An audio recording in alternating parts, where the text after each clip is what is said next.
Hello दोस्तों, स्वागत है सभी का हमारे चैनल पर। तो देखिए, हम लोग यहाँ पे कर रहे हैं यूपीएससी के सीरीज में। ये है टेस्ट नंबर 16 और टेस्ट नंबर 16 में आज ये पार्ट 2 करने वाले हैं। तो इसके पहले 35 क्वेश्चन हो चुका है, तो उसको भी आप जाकर देख सकते हैं। तो चलिए शुरुआत करेंगे। ये 2025 के लिए टेस्ट रिकॉर्ड किया जा रहा है। तो आप डेली टेस्ट इसको जितना ज़्यादा हो सके उतना ज़्यादा प्रैक्टिस किया करिए, और जिस दिन भी वीडियो ना आए तो पुराने वीडियो को देखकर रिवीजन जरूर किया करिए, ठीक है? क्योंकि देखिए, आपका प्रैक्टिस और रिवीजन रुकना नहीं चाहिए। तो क्वेश्चन नंबर 36 है। भारतीय भारतीय गौर के संदर्भ में निम्नलिखित कथनों पर विचार कीजिए। दो कथन दिया गया है। पहला है, इसे वन्य जीव संरक्षण अधिनियम 1972 की अनुसूची फर्स्ट के अंतर्गत सूचीबद्ध किया गया है। और दूसरा है कि यह केवल सदाबहार वनों में ही पाया जाता है। कौन सा कथन सही होगा इसमें से? केवल एक, केवल दो, दोनों सही या दोनों गलत? Question number 36।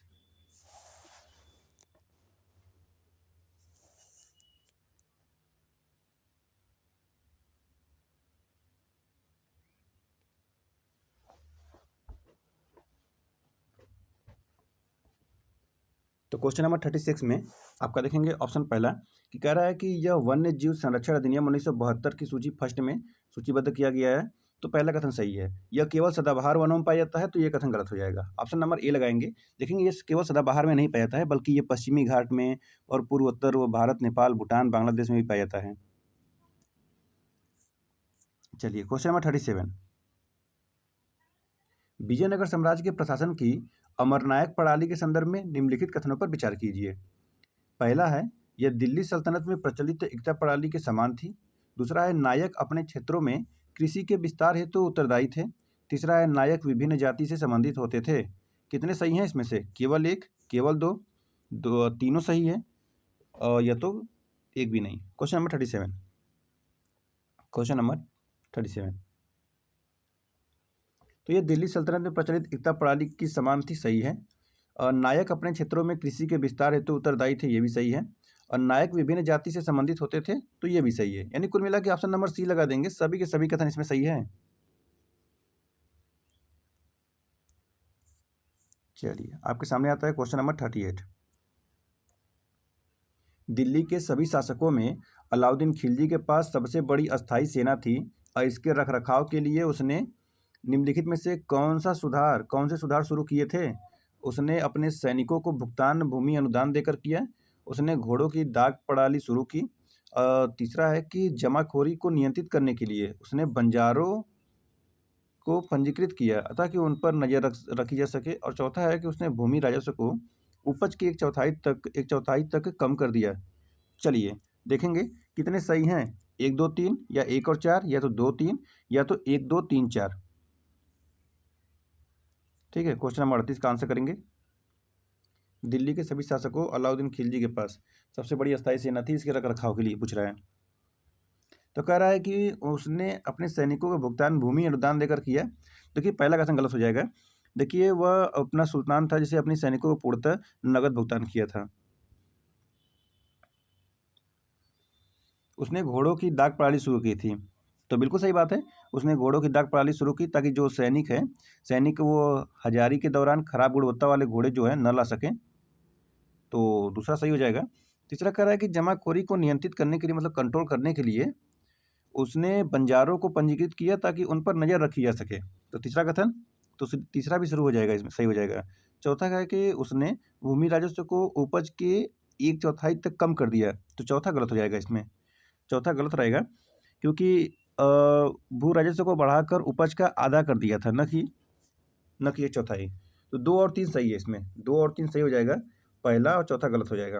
और सही पूछा हुआ है तो दो और तीन सही है। तो ऑप्शन देखेंगे इसमें, ऑप्शन नंबर सी है, दो और तीन।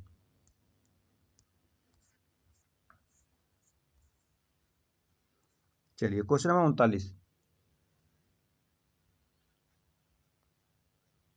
राष्ट्रकूट वंश के संदर्भ में निम्नलिखित कथनों पर विचार कीजिए।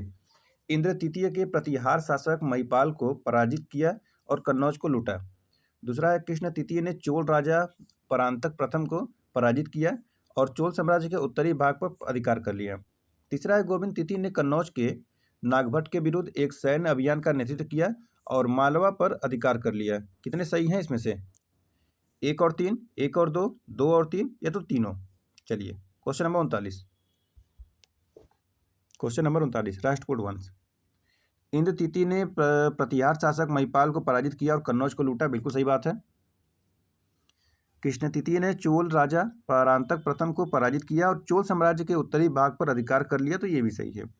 तीसरा है गोविंद तृतीय ने कन्नौज के नागभट्ट के विरुद्ध एक सैन्य अभियान का नेतृत्व किया और मालवा पर अधिकार कर लिया। तीसरा कथन बताइए। तो तीसरा भी कथन सही है, यानी कि ऑप्शन नंबर इसमें डी लगा दीजिएगा कि सभी के सभी कथन सही हो जाएंगे। ठीक है, सभी के सभी कथन सही है इसमें से, देख लीजिए ऑप्शन नंबर डी। चलिए 40 नंबर क्वेश्चन देखेंगे। दिल्ली सल्तनत के अधीन हुए प्रौद्योगिकी परिवर्तनों के संदर्भ में निम्नलिखित कथनों पर विचार कीजिए। कागज का निर्माण, वस्त्र उत्पादन में सुधार हेतु चरखे की शुरुआत, बेहतर गारे मोर्टार का उपयोग जिसने उन्हें भव्य इमारतों के निर्माण में सक्षम बनाया। कितने सही हैं? केवल एक, केवल दो, सभी तीन, तो कोई नहीं। Question number 40। क्वेश्चन नंबर 40,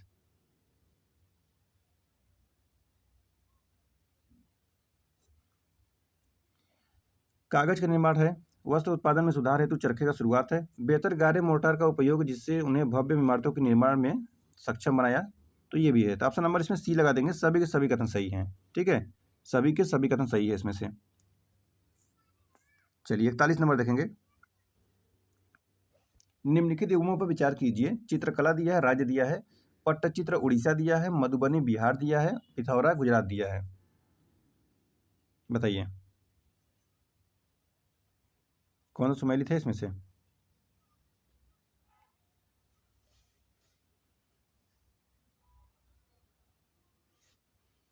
देखिए मधुबनी बिहार का ठीक है।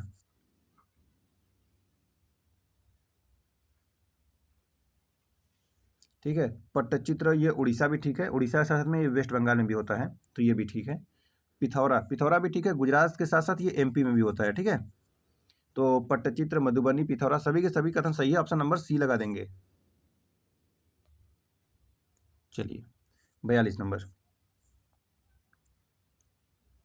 निम्नलिखित यात्रियों पर विचार कीजिए। राल्फ फिच, मांसरेट और फ्रांसवा बर्नियर या कितने इसमें उपयुक्त यात्रियों में से कितने अकबर के दरबार में आए थे? केवल एक, केवल दो, सभी तीन, या तो कोई नहीं। 42। क्वेश्चन नंबर 42 का आंसर करेंगे। चलिए देखेंगे। तो राल्फ फिच देखिए आया हुआ था, मांस रेड भी था, फ्रांसवा फर्नियर ये था ना, ये 1658 में आया था, 1658 में शाहजहां के शासनकाल में आया था। ठीक है, शाहजहां के शासनकाल में। तो पहला और दूसरा सही है, तीसरा गलत है, ऑप्शन नंबर बी लगा देंगे, केवल दो होगा इसमें से। ठीक है, चलिए जिनका भी बी आंसर उनका सही भी सही है। चलिए 43 नंबर देखेंगे।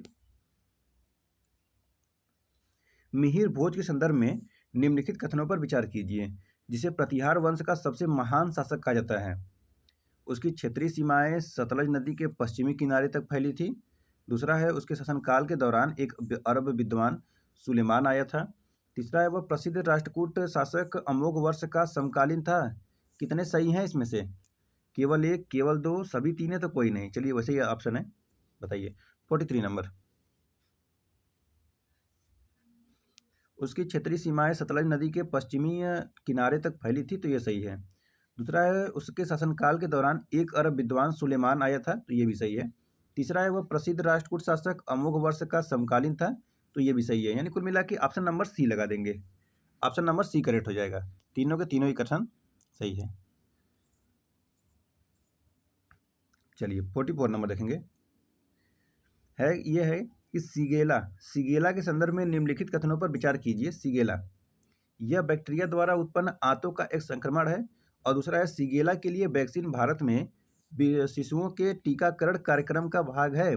कितने सही हैं इसमें से? केवल एक, केवल दो, दोनों सही है, दोनों गलत। Question number 44। Question number 44।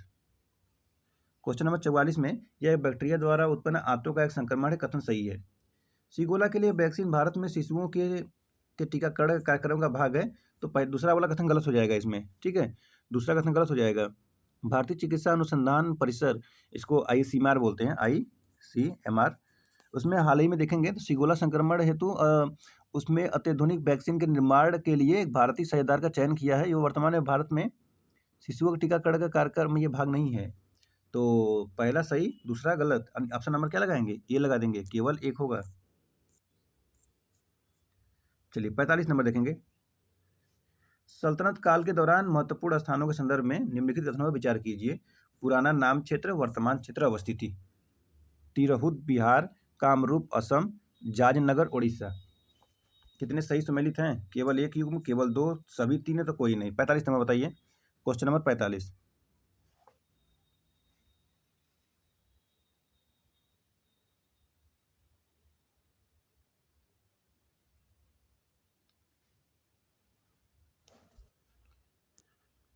Tirhut Bihar का सही है।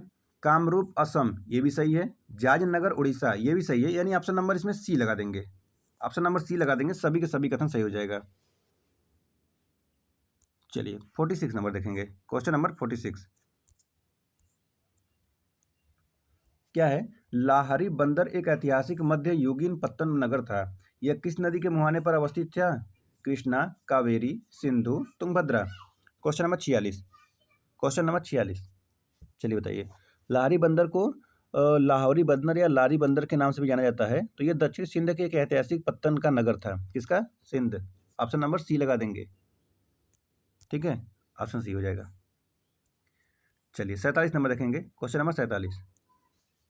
प्रायः सुर्खियों में रहने वाला पद चाइनीज झालर एक है, क्या है? आक्रामक जलीय फर्न, या विदेशज भृंग बीटल, एलईडी लाइट का प्रकार, या देशज ताजे जल की मछली। बताइए। Question number 47। क्वेश्चन नंबर 47 का आंसर करेंगे। चलिए बताइए क्वेश्चन नंबर 47 का आंसर।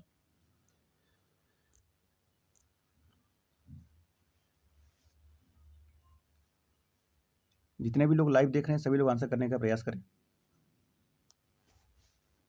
तो इसमें ऑप्शन नंबर ए करेक्ट हो जाएगा, आक्रामक जलीय फर्न हो जाएगा। ठीक है, ऑप्शन नंबर ए करेक्ट होगा।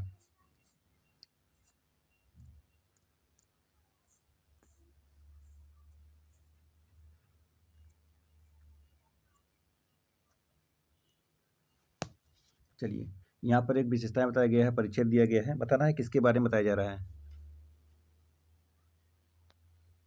यह है कि वह महाराष्ट्र में जन्मे 17वीं सदी के एक संत कवि थे जिन्होंने हिंदू मुस्लिम एकता को बढ़ावा देने का प्रयास किया। वह शिवाजी और संत एकनाथ एवं रामदास के समकालीन थे। वह अपने प्रारंभिक जीवन में एक व्यापारी थे। फिर उन्होंने भगवान विठोवा की स्थिति में भक्ति गीत भजन गाना शुरू कर दिया। वह निराकार ईश्वर में विश्वास करते थे तथा वैदिक यज्ञों और मूर्ति पूजा को अस्वीकार करते थे। उन्होंने अपने अभंगों की रचना मराठी में की थी। किसके बारे में ये बताया जा रहा है? एक भक्ति संत का वर्णन किया गया है। किसके बारे में है? देख लीजिए। नामदेव, तुकाराम, ज्ञानदेव या रविदास। क्वेश्चन पीसीएस या यूपीएससी में क्वेश्चन पूछा गया है इसी प्रकार का, और इन्हीं के बारे में पूछा गया था। चलिए बताइए क्वेश्चन नंबर 48। तो ये सारी बातें बताई गई हैं तुकाराम के बारे में। ऑप्शन नंबर बी लगा देंगे, तुकाराम। ठीक है, देखिए वह छत्रपति शिवाजी और अन्य भक्ति संतों जैसे एकनाथ और रामदास के समकालीन भी थे। चलिए 49 नंबर देखेंगे अब।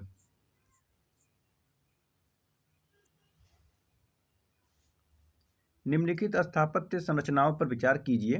कैलाशनाथ मंदिर, रामेश्वर गुफा, विश्वकर्मा गुफा और दशावतार मंदिर। उपयुक्त में से कितने एलोरा गुफा परिसर जो कि यूनेस्को विश्व धरोहर स्थल है के भाग हैं? केवल एक, केवल दो, केवल तीन या तो सभी चार। कौन कौन से हैं? कैलाशनाथ मंदिर, रामेश्वर गुफा, विश्वकर्मा गुफा, दशावतार मंदिर। चलिए बताइए।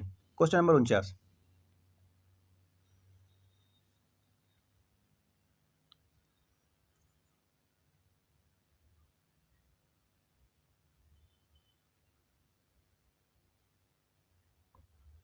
कैलाशनाथ मंदिर हो जाएगा, रामेश्वर गुफा हो जाएगा, विश्वकर्मा गुफा हो जाएगा, दशावतार मंदिर नहीं होगा। ऑप्शन नंबर सी लगा देंगे, केवल तीन होगा इसमें से। ठीक है, ऑप्शन नंबर सी लगा देंगे, केवल तीन होगा। दशावतार मंदिर का क्या है? देखिए उत्तर प्रदेश के देवगढ़ का दशावतार मंदिर विष्णु को समर्पित है और इसमें विभिन्न देवी देवताओं जैसे कि शिव, पार्वती, कार्तिकेय, ब्रह्मा, इंद्र, नदी, देवियों, गंगा एवं यमुना के छोटे परिपद चिन्ह चित्रों के साथ साथ महाभारत के 5 पांडवों के दर्शाने वाली एक पट्टिका पैनल पर भी शामिल है। गुप्त काल में निर्मित देवगढ़ का दशावतार मंदिर गुप्त शैली की अलंकृत स्थापत्य को दर्शाता है। ठीक है, याद रखिएगा, यूपी का है दशावतार मंदिर। ऑप्शन नंबर क्या लगाएंगे इसमें? सी लगाएंगे। 3 कथन सही है, 1 कथन गलत है। चलिए क्वेश्चन नंबर 50।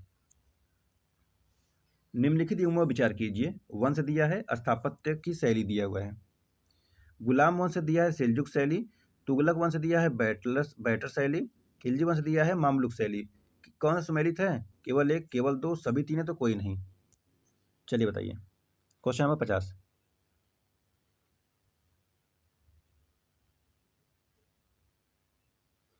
देखिए, गुलाम को ही गुलामों को गुलाम और मामलुक शैली बोलते हैं, तो ये हो जाएगा इसमें। ठीक है, तुगलक का हो जाएगा, तुगलक क्या होगा? तुगलक का हो जाएगा बैटर शैली, ये सही है। खिलजी वंश, तो खिलजी वंश का सेल्जुक हो जाएगा क्या?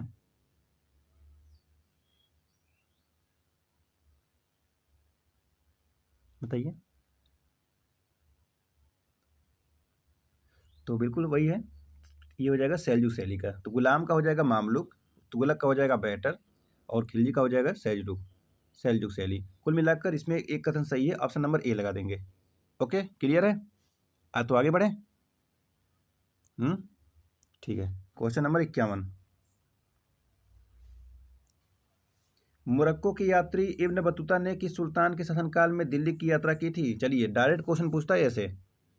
बताइए, मोरक्को का यात्री इब्न बतूता ने कौन सा सुल्तान था जिसके शासनकाल में दिल्ली की यात्रा किया था इब्न बतूता? अलाउद्दीन खिलजी, बलबन, इल्तुतमिश या मोहम्मद बिन तुगलक? एमबीटी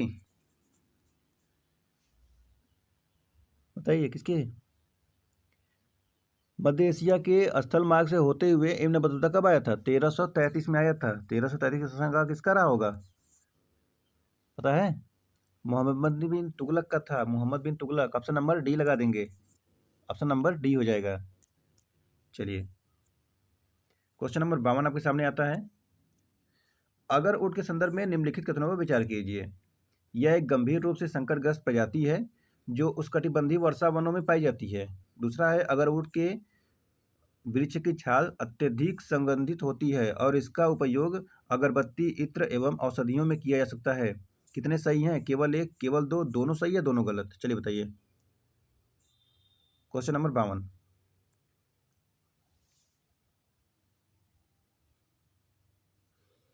यह एक गंभीर रूप से संकटग्रस्त प्रजाति है जो उष्णकटिबंधीय वर्षा वनों में पाई जाती है, यह कथन सही है।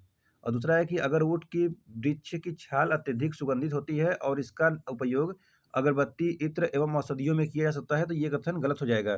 दूसरा कथन गलत हो जाएगा। ठीक है, देखिए, चंदन के वृक्ष की छाल का रंग राख जैसा सफ़ेद होता है और उसका जो पृष्ठ चिकना होता है। और वृक्ष के पत्तियों और छाल में लगभग कोई सुगंध नहीं होती, जबकि तने के केंद्र में बहुत सुगंध होती है। वही अगर वुड में तब कोई गंध नहीं होती जब तक वह पुराना नहीं हो जाता और सुगंध उत्पन्न करने वाली प्रक्रिया से नहीं गुजरता। ऑप्शन नंबर पहला सही है, दूसरा गलत है, यानी कि केवल एक होगा। ऑप्शन नंबर ए लगा देंगे। ठीक है, चलिए इसी साथ आगे बढ़ेंगे। क्वेश्चन नंबर देखेंगे अब। क्वेश्चन नंबर 53, बहुत बड़ा क्वेश्चन है।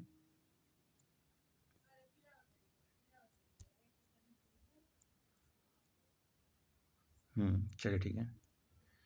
क्या है कि पशुपति मोहर सिंधु सभ्यता की एक प्रतिष्ठित कलाकृति है जिसमें विभिन्न पशुओं से घिरी एक केंद्रीय आकृति है। तो पशुपति मोहर की निम्नलिखित में से पशु दर्शाए गए हैं। अच्छा देखिए, इसमें नॉर्मल क्या पूछ रहा है, कह रहा है सिंधु सभ्यता में जो मोहरें थी उस पर कौन कौन से पशु थे, बस ये क्वेश्चन पूछ रहा है और इतना भारी भरकम दिया था। क्या क्या है इसमें से देखेंगे। बाघ, भैंस, शेर, गाय, बारहसिंगा, गैंडा। ठीक है, पशु का नाम देख लिया। अब यहाँ पे ऑप्शन देख लीजिए।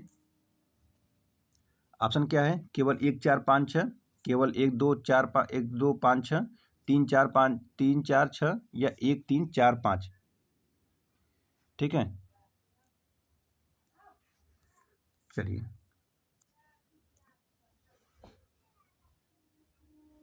बाघ तो रहेगा, बाघ रहेगा ना,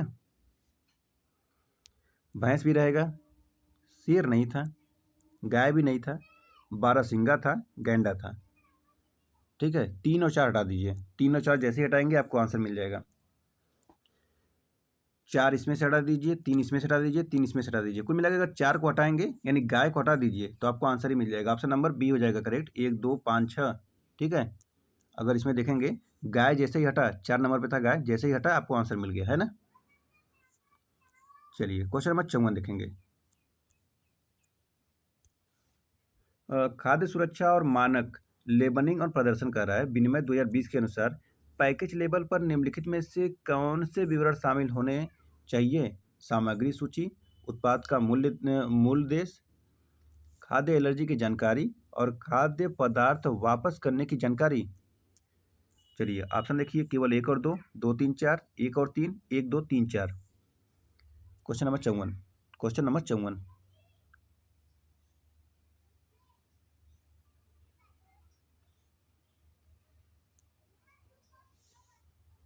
देखिए उसमें क्या है, खाद्य सुरक्षा जो मानक का विनिमय 2020 के अनुसार पैकेज पे लेबल जो बनाना है, उस पे आपका मात्रा होना चाहिए, खाद्य पदार्थ का नाम, वितरण, शाकाहारी है कि मांसाहारी, मतलब वेज नॉन-वेज है उसके बारे में, पोषण जानकारी पुष्टि देना चाहिए, उपयोग और भंडारण का निर्देश भी देना चाहिए, मतलब कहाँ रखना है आपको ये पदार्थ, प्रतिशत लेबलिंग देना चाहिए उस पे, खाद्य एलर्जी की जानकारी, खाद्य पदार्थ वापस करने की जानकारी, सामग्री सूची और एफएसएसआई सूची में है या नहीं उसके बारे में देना है। ठीक है? और उसके बाद एक्सपायरी तिथि देना है, जो उसका मैन्युफैक्चरिंग डेट है और कब एक्सपायर होगा उसको डेट देना रहेगा। उत्पाद का मूल देश और कौन-सी सामग्री कितनी मात्रा में उसको बताना है। यानी कुल मिला के सामग्री सूची, उत्पाद का मूल देश, खाद्य एलर्जी की जानकारी, खाद्य पदार्थ वापस करने की जानकारी सभी का होना चाहिए। सभी का होना चाहिए तो ऑप्शन नंबर इसमें डी लगा देंगे। सभी के सभी कथन सही है, ठीक है? सभी के सभी कथन सही है। कोई भी पैकेट खरीदिए आप देखेंगे उसमें, उसको ध्यान से पढ़िएगा। हर एक चीज़ मात्रा उसपे लिखा रहता है। 56 नंबर 55 नंबर, गुप्त काल के दौरान विभिन्न प्रकार के करों के संदर्भ में निम्नलिखित युगों में विचार कीजिए। कर दिया है, प्रकृति दिया है। कर दिया है कि ग्रामवासियों पर लगाया जाने वाला एक आवधिक कर है। उडियांग है, वायु और आत्मा के अनुष्ठानों के निष्पादन के लिए विभिन्न प्रकार के उपकर है। और तीसरा तीसरा और चौथा क्या है? तीसरा है कि क्लिप्त, ये भूमि की बिक्री और खरीद से संबंधित है। वात बुध कर, ये पुलिस चौकियों के रखरखाव के लिए एक प्रकार का पुलिस कर है। कौन सा सुमेलित होगा इसमें से? 1 और 2, 2 और 3, 3 और 4 या तो 1 और 3? चलिए बताइए।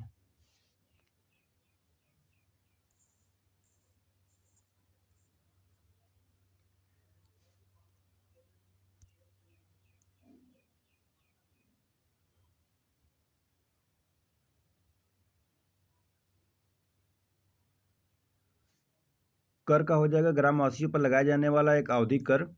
उड्यान्क वायु आत्म के अनुष्ठानों के निष्पादन के लिए विभिन्न प्रकार का उपकर, तो ये गलत है। क्लिप्त, क्लिप्त का हो जाएगा भूमि की बिक्री और खरीद से संबंधित हो जाएगा, तो ये सही हो जाएगा। तीसरा भी, यानी 1 और 3 सही है। चौथा वाला भी गलत है इसमें, चौथा भी गलत है। वात भूत पुलिस चौकियों के लिए है, रखरखाव के लिए, तो ये भी गलत हो जाएगा। कुल मिला के इसमें ऑप्शन नंबर डी लगा दीजिएगा। 1 और 3 हो जाएगा, 1 और 3, ठीक है? ऑप्शन नंबर डी लग जाएगा।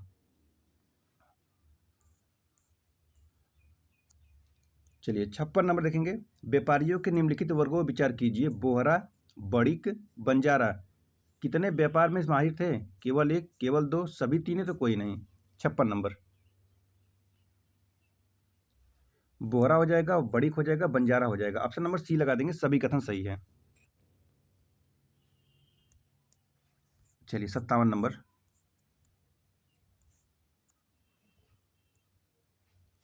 चांदीपुरा वायरस संक्रमण के संदर्भ में कौन सा कथन सही नहीं है? यह आरएनए वायरस के कारण होता है, यह संक्रमण हो सकता है और मनुष्य से मनुष्य में फैल सकता है, यह मुख्यतः बच्चों को प्रभावित करता है, यह मुख्यतः सैंड फ्लाई के काटने से फैलता है। 57 नंबर,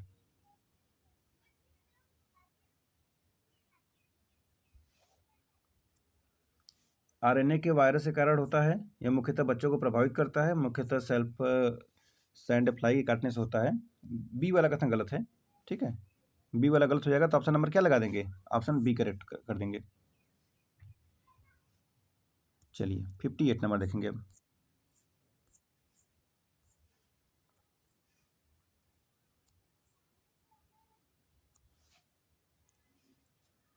मौर्य स्थापत्य कला के संदर्भ में कौन सा कथन सही है? महलों के निर्माण में उपयोग की जाने वाली मुख्य सामग्री लकड़ी थी। दूसरा है स्तंभ एकाश्म प्रस्तर पत्थर से बने होते थे। प्रस्तर जहाँ वो लिखा है तो उसको समझिए कि पत्थर कह रहा है। अशोक स्तंभ सामान्यतः चुनार के बलुआ पत्थर से बनाए गए थे। कितने सही हैं? 1 और 2, 2 और 3, 1 और 3, या तो 1 2 3। 58 नंबर, 58।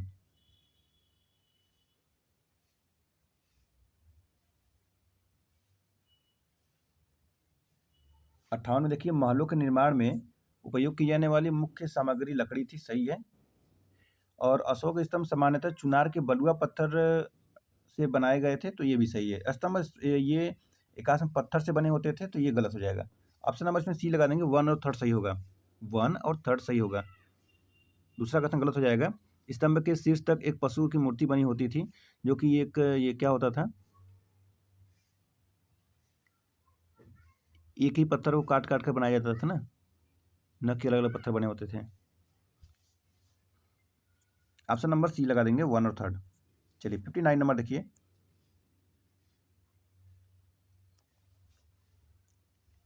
कर्नाटक संगीत की तुलना में हिंदुस्तानी शास्त्रीय संगीत की मुख्य विशेषताओं के संदर्भ में निम्नलिखित कथनों पर विचार कीजिए। हिंदुस्तानी शास्त्रीय संगीत प्रदर्शन के दौरान तत्कालिकता पर अधिक जोर दिया जाता है। और दूसरा है, हिंदुस्तानी शास्त्रीय संगीत में प्रदर्शन सामान्यतः कृति से प्रारंभ होता है और इसमें मुख्य ताल वाद्य यंत्र के रूप में मुख्यतः तबले का इस्तेमाल किया जाता है। कितने सही हैं? 1 और 2, 2 और 3, 1 और 3, या तो 1 2 3। चलिए 59 नंबर, क्वेश्चन नंबर 59।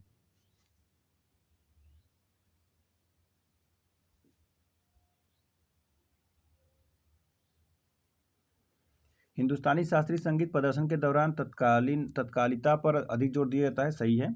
और हिंदुस्तानी शास्त्रीय संगीत में प्रदर्शन सामान्यतः कृति से प्रारंभ होता है, तो ये कथन गलत हो जाएगा।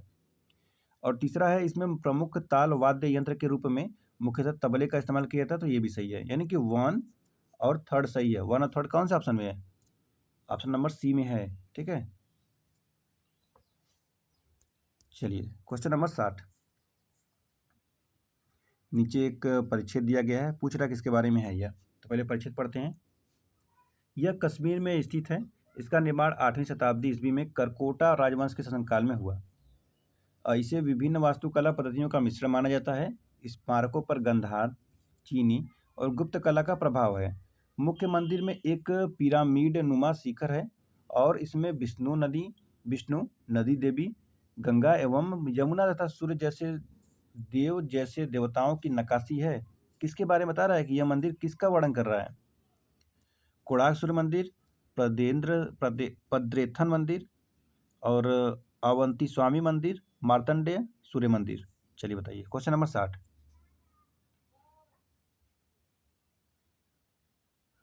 कोणार्क सूर्य मंदिर तो उड़ीसा में है ना। देखिए ये है आपका, ऑप्शन नंबर डी लगा देंगे, मार्तंड सूर्य मंदिर है, ठीक है। ऑप्शन नंबर डी हो जाएगा।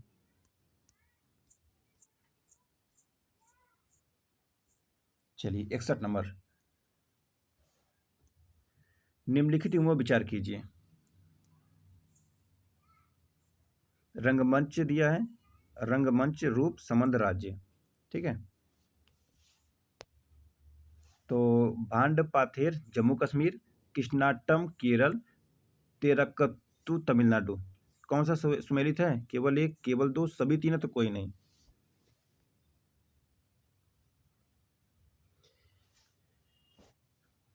चलिए देखते हैं। भांड पाथेर जम्मू कश्मीर का ठीक है। कृष्णाटम केरल का सही है। तेरुकुट्टू तमिलनाडु का, ये भी सही है। ऑप्शन नंबर सी लगा देंगे, ऑप्शन नंबर सी लगा देंगे, सभी कथन सही है। चलिए 62 नंबर। एक और परिच्छेद दिया गया है, बताना है किसके बारे में बता रहा है। रेशम की बुनाई के एक प्रतिष्ठित रूप की उत्पत्ति पाटन से हुई है। यह अपनी जटिल दोहरी इकत तकनीक के लिए प्रसिद्ध है। साथ ही यह बुनाई अपने ज्यामिति पैटर्न और चमकीले एवं आकर्षक रंगों के लिए जानी जाती है। इसे ऐतिहासिक रूप से मुगल और मराठा दरबारों द्वारा संरक्षण प्रदान किया गया था। उपयुक्त परिच्छेद में निम्नलिखित परंपरागत बुनाई में से किसका उल्लेख किया गया है? ये पटोला, पैठणी, पश्मीना, चिकन। चलिए क्वेश्चन नंबर 62 का आंसर करेंगे। तो बताइए किसके बारे में है। पटोला, पैठड़ी, तो ये पटोला के बारे में ऑप्शन नंबर ए लगा देंगे, पटोला है, ठीक है, ऑप्शन नंबर ए हो जाएगा पटोला। चलिए 63 नंबर देखेंगे। हाल ही में सुर्खियों में रहा स्ट्रोब्लाउंड मैलवेयर किसके बारे में है? एक एंड्रॉइड को लक्षित करने वाला बैंकिंग ट्रोजन है, या विंडोज ऑपरेटिंग सिस्टम को प्रभावित करने वाला कंप्यूटर वायरस। तीसरा है महत्वपूर्ण अवसंरचना को लक्षित करने वाला रैनसमवेयर, या तो चौथा साइबर जासूसी के लिए प्रयोग किया जाने वाला उन्नत दीर्घस्थायी खतरा। 63 नंबर बताइए।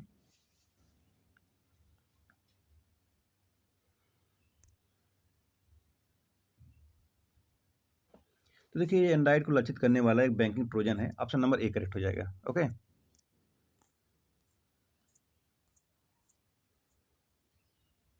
चलिए 64 नंबर। इबेरियन शैली की स्थापत्य कला के विषय में निम्नलिखित कथनों पर विचार कीजिए। इबेरियन शैली की स्थापत्य कला मुख्य रूप से भारत में पुर्तगाली आगमन से जुड़ी है। दूसरा है गोवा में चर्च ऑफ सेंट एनी और दीव फोर्ट इस शैली के कुछ उल्लेखनीय निर्माण है। कौन सा सम्मिलित है? केवल एक, केवल दो, दोनों सही है, दोनों गलत। 64 नंबर।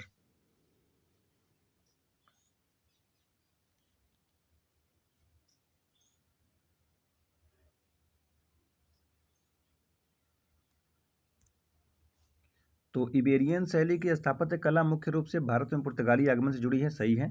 और गोवा में चर्च ऑफ सेंट एनी और दीव पोर्ट इस शैली के कुछ उल्लेखनीय निर्माण है, तो ये भी सही है, ऑप्शन नंबर सी लगा देंगे, दोनों ही कथन सही हैं। चलिए 65 नंबर देखेंगे।